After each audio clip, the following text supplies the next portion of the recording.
అదే ప్రభుత్వం వచ్చింది 2024లో ఘన విజయం సాధించింది.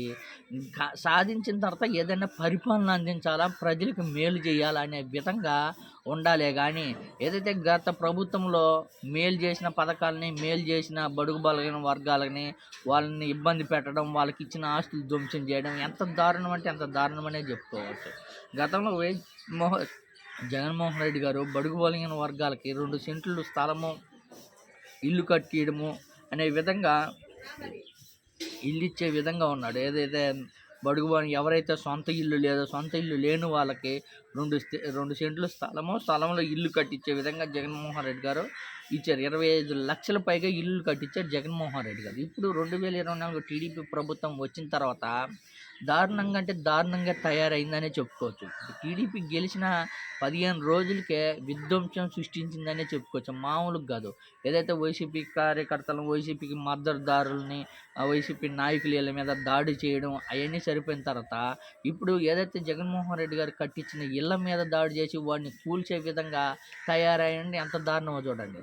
సరే, మీరు కక్ష కట్టారు, ఓకే. కక్ష కడితే అది వేరే ఒక సెక్షన్. అది పోలీస్ స్టేషన్కి వెళ్ళాలి, కేసు పెట్టాలి, అది అది ఒక భాగం. కట్టుకున్న ఇల్లులు, ఖర్చు పెట్టిన ఇల్లుని కట్టేయడం వల్ల దాని ఉపయోగం ఏంటంటే నష్టమే కదా. ఇప్పుడు బడుగు బలహీన వర్గాలు ఏదైతే ఇల్లు లేని వాళ్ళు ఉంటారో వాళ్ళు ఇల్లు కట్టేయడం అనేది చాలా అంటే చాలా సంతోషం. వాళ్ళకి అది ఒక గొప్పతనం. కానీ ఆ ఇల్లుని కట్టించిన ఇల్లుని పడేయడం అనేది ఎంత దారుణం అంటే అంత దారుణం అనేది చెప్పుకోవచ్చు.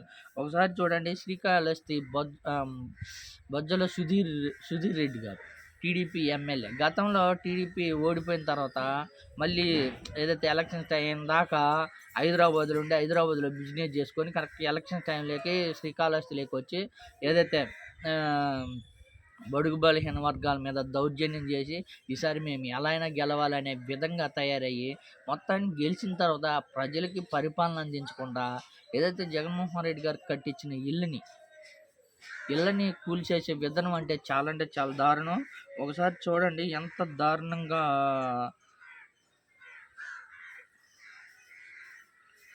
సరే,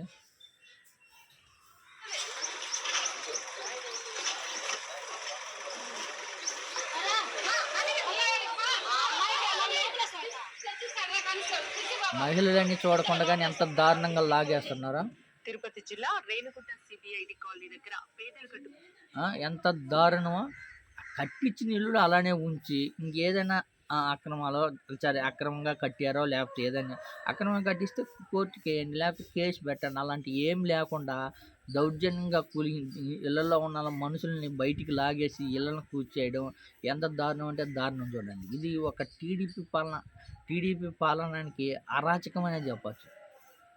ఎంత దారుణం అంటే కట్టించిని కూల్చేయడం అనేది బడుగు బలహీన వర్గాలని హింస పెట్టడము ఒక టీడీపీ పని బాటగా పెట్టుకుందని చెప్పుకోవచ్చు.